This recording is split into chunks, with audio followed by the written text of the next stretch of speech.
प्रिय विद्यार्थियों, आज हम बीए ऑनर्स पार्ट 3 के प्रश्न पत्र कृषि भूगोल के अंतर्गत कृषि भूमि उपयोग को निर्धारित करने वाले कारक विषय पर चर्चा करेंगे। मैं डॉक्टर वेद प्रकाश यादव, सह आचार्य भूगोल विभाग, बाबू शोभाराम राजकीय कला महाविद्यालय अलवर, आज आपके समक्ष इस विषय पर चर्चा करने के लिए उपस्थित हूँ। विद्यार्थियों, हम यदि हमारे चारों ओर नज़र फैलाकर देखते हैं तो हमें भूमि के अनेक उपयोग दिखाई देते हैं। कहीं भूमि के ऊपर कृषि फसलें उगाई जा रही हैं, कहीं भूमि पर नगर और गांव बसे हैं, कहीं भूमि का उपयोग परिवहन मार्गों यथा रेल मार्ग और सड़क मार्ग के रूप में हो रहा है, तो कहीं भूमि के ऊपर उद्योग धंधे स्थापित हैं, चारागाह बनाए गए हैं, इत्यादि इत्यादि। तो इस प्रकार से भूमि के अनेक उपयोग हैं। लेकिन यदि हम विश्व स्तर पर, हमारे देश के स्तर पर, हमारे राज्य और हमारे स्थानीय क्षेत्र जिले के स्तर पर देखते हैं तो भूमि का सर्वाधिक उपयोग कृषि के लिए होता है। अर्थात कृषि भूमि उपयोग तमाम भूमि उपयोगों से अधिक मात्रा में होता है, इसलिए यह सर्वाधिक महत्वपूर्ण है। इसी भूमि उपयोग के कारण हम सब आज अस्तित्व में हैं, क्योंकि भोजन की प्राप्ति हमें वहीं से होती है। तो हमारे लिए बहुत महत्वपूर्ण हो जाता है कि हम इस बात को जानें कि कृषि भूमि उपयोग को निर्धारित करने वाले कौन कौन से कारक हैं। तो आइए आज हम चर्चा करते हैं कृषि भूमि उपयोग को प्रभावित करने वाले महत्वपूर्ण तथ्यों पर, महत्वपूर्ण कारकों पर। इन तथ्यों को हम मोटे तौर पर 2 भागों में बांट सकते हैं। नंबर 1 भौतिक तथ्य, फिजिकल फैक्टर्स। नंबर 2 मानवीय तथ्य, ह्यूमन फैक्टर्स। भौतिक तथ्यों को यदि हम देखें तो भौतिक तथ्यों में जलवायु, धरातल, मिट्टियाँ, ये सर्वाधिक महत्वपूर्ण कारक हैं जो एक कृषि भूमि उपयोग को प्रभावित करते हैं। जलवायु के ऊपर यदि हम बात करें तो जलवायु में भी हम इसको 2 भागों में बांट लेते हैं। जलवायु में तापमान और वर्षा 2 महत्वपूर्ण कारक हैं जो हमारी कृषि फसलों को प्रभावित करते हैं। और जो कृषि फसलों को प्रभावित करने वाला कारक है वो निश्चित रूप से कृषि भूमि उपयोग को भी प्रभावित करने वाला कारक है। तो भौतिक कारकों में तापमान, वर्षा, धरातल और मिट्टियाँ, ये 4 कारक हैं जो हमारी भूमि उपयोग को, कृषि भूमि उपयोग को सर्वाधिक प्रभावित करते हैं। आइए हम इसको एक उदाहरण से समझने की कोशिश करते हैं। यदि हम तापमान की बात करते हैं तो हम जानते हैं कि भिन्न भिन्न इलाकों में भिन्न भिन्न फसलें उगाई जाती हैं। कहीं एक फसली क्षेत्र है, कहीं द्विफसली क्षेत्र है, कहीं बहुफसली क्षेत्र है। जहाँ एक फसल उगाई जाती है वह फसल किसी दूसरे इलाके में हो सकता है नहीं उगाई जाती होगी, किसी दूसरे क्षेत्र में दूसरी कोई फसल उगाई जाती है जो पहले क्षेत्र में नहीं उगाई जाती होगी। इसके पीछे यद्यपि अनेक कारक जिम्मेदार होते हैं, लेकिन इनमें भौतिक कारक सर्वाधिक महत्वपूर्ण हैं, जिनमें विशेष रूप से तापमान और वर्षा की अब हम यहाँ चर्चा कर रहे हैं। उदाहरण के तौर पर गेहूं की फसल के लिए बोते समय करीब 15 डिग्री सेल्सियस टेम्परेचर चाहिए और उसके पकते समय 26 से 27 डिग्री तापमान की आवश्यकता होती है।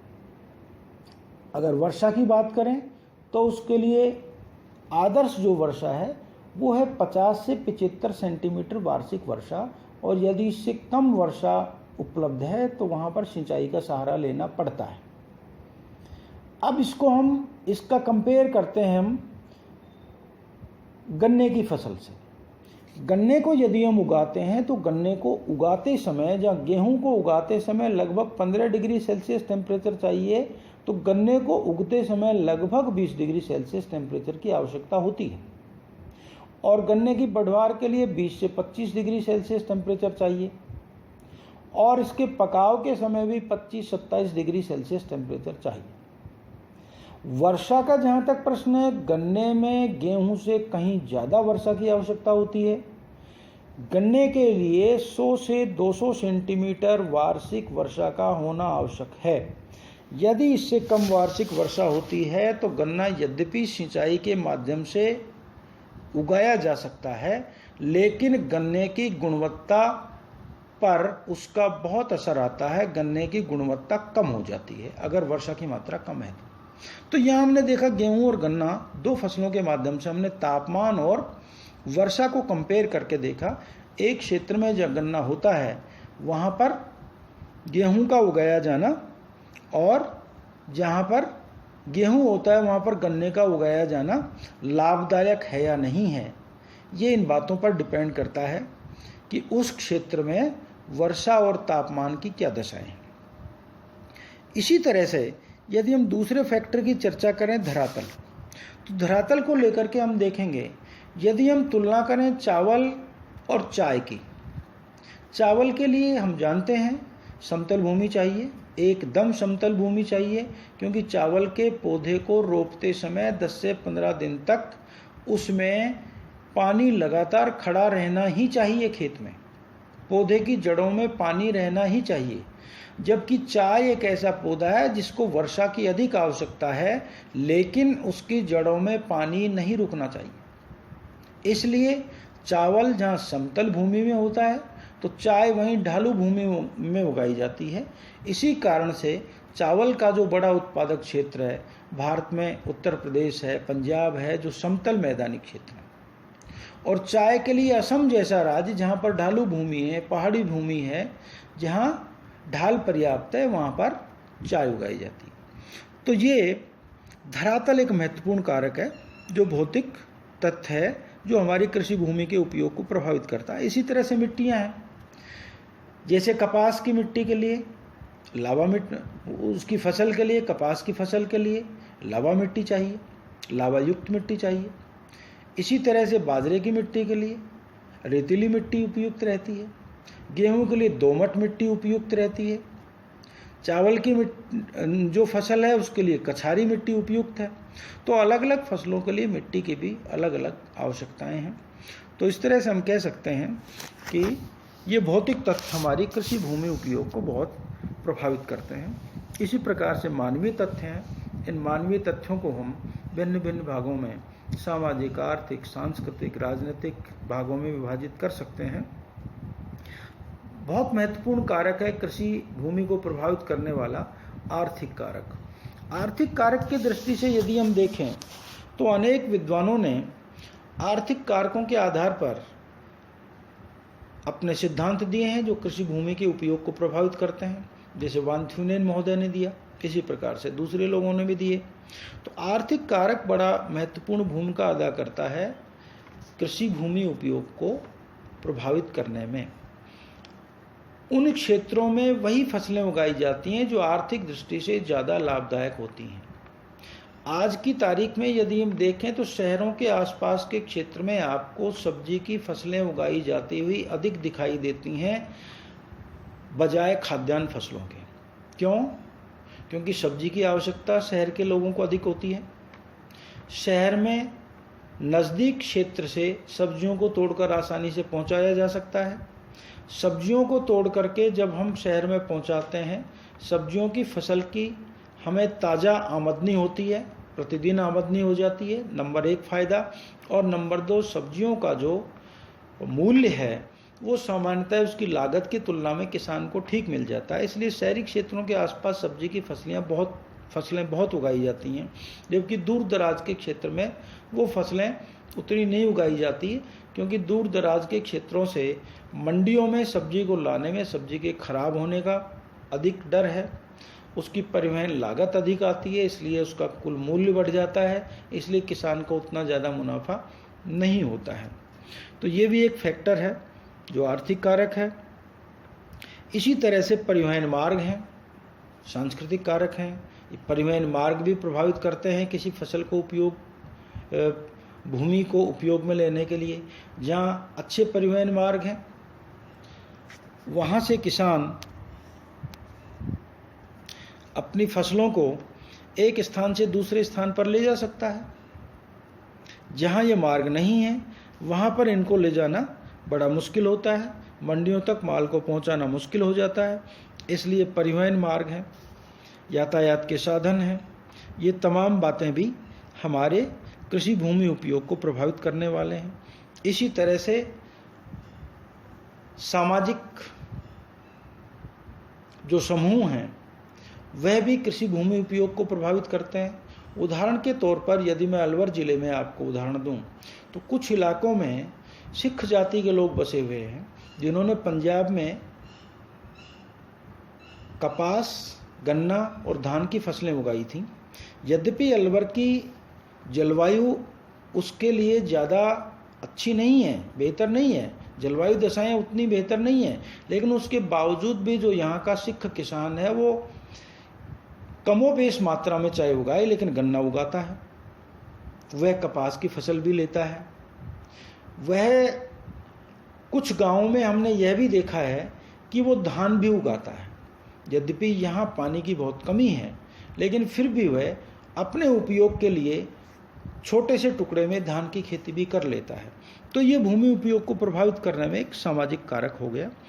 इसी प्रकार से हमारे रीति रिवाज, हमारे अब तक की जो हमारी परंपराएं हैं वो तमाम बातें हमारे फसलों को प्रभावित करती हैं। भूमि उपयोग को प्रभावित करने में खेतों का आकार और उनका विस्तार भी महत्वपूर्ण है। ये हमारा सांस्कृतिक कारक ही है। जब हमारे यहाँ एक पिता के 4 पुत्र हैं तो उनके अलग होने पर खेत के 4 खंड हो जाते हैं, 4 टुकड़े हो जाते हैं। अब वो 4 टुकड़ों का साइज क्या है इस पर डिपेंड करता है। वो कई बार भूमि में खेती करने के योग्य ही कई बार वो खंड नहीं रहता है, टुकड़ा नहीं रहता है, तो ऐसे में उसका उपयोग फिर से बदल जाता है। तो अनेक ऐसे कारक हैं जो हमारे कृषि भूमि उपयोग को प्रभावित करते हैं। बहुत सारे क्षेत्रों में जनसंख्या का जमाव अधिक है और कहीं जनसंख्या का जमाव कम है। जहाँ जनसंख्या का जमाव अधिक है वहाँ पर सामान्यतः खाद्यान्न फसलें उगाई जाती हैं। क्यों? क्योंकि खाद्यान्न फसलों को उगाने में एक तरफ तो जहाँ श्रम अधिक आवश्यक है, वहीं दूसरी तरफ हमारी बड़ी जनसंख्या के भरण पोषण के लिए भी इन खाद्यान्न फसलों का उगाया जाना अधिक आवश्यक है। इसलिए अधिक जनघनत्व वाले क्षेत्रों में सामान्यतः चावल, गेहूँ, बाजरा, मक्का इत्यादि की फसलें उगाई जाती हैं।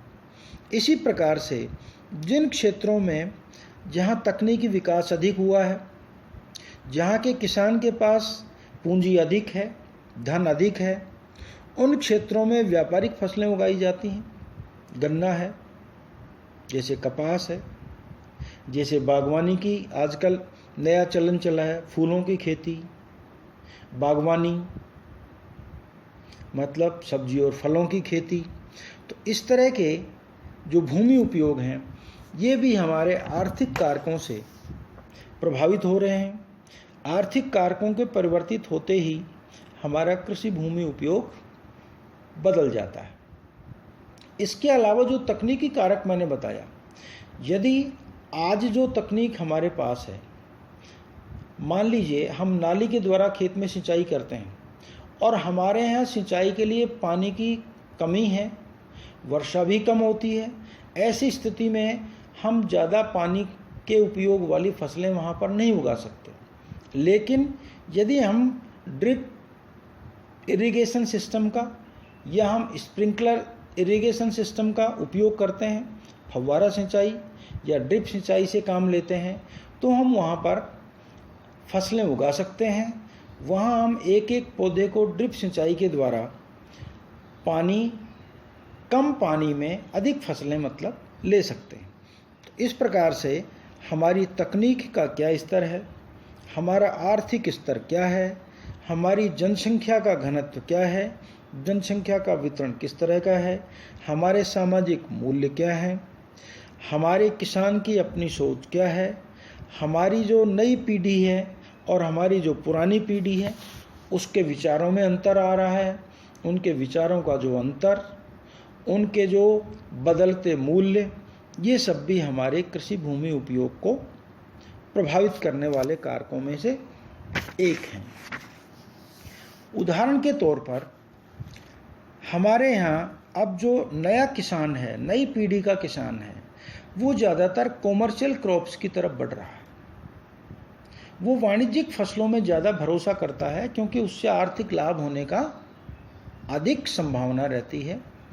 नए किसानों में आर्थिक लाभ की प्रवृत्ति ज़्यादा पाई जाती है, जबकि हमारे पुराने किसान हैं उनमें भरण पोषण की, अपना गुजारा करने के लिए फसलें उगाने की प्रवृत्ति पाई जाती है। अलवर ज़िले में यदि हम बात करें तो अलवर शहर, तिजारा, खैरथल, किशनगढ़ के आसपास के जो किसान हैं वो प्याज की खेती ज़्यादा करते हैं। प्याज की खेती में लागत भी अधिक आती है, रिस्क भी रहता है, और इसके साथ साथ प्याज की खेती में जब आमद होती है तो कई बार आमद भी अनुमान से भी बहुत अधिक हो जाती है। इस कारण से जो नया किसान है वो रिस्क को लेता है, रिस्क बियर करता है, जोखिम उठाता है और वो प्याज की खेती करता है। और प्याज की खेती में कभी कभी बहुत अधिक लाभ हो जाता है। उस लाभ की प्रवृत्ति से प्रभावित होकर के वो प्याज करता है। तो ये एक आर्थिक कारक बड़ा महत्वपूर्ण कारक है जो हमारी कृषि भूमि उपयोग को प्रभावित करता है। जिन क्षेत्रों में मंडियों की सुविधा है, मंडियां नज़दीक हैं, उन क्षेत्रों में फसलें आसानी से मंडियों तक पहुंचाई जा सकती हैं। इन मंडियों में आसानी से फसलें पहुंचाई जा सकती हैं तो वहाँ पर उन क्षेत्रों में वो अधिक फसलें उगाई जाती हैं जिनका उन मंडियों में खरीद फरोख्त अधिक होती है।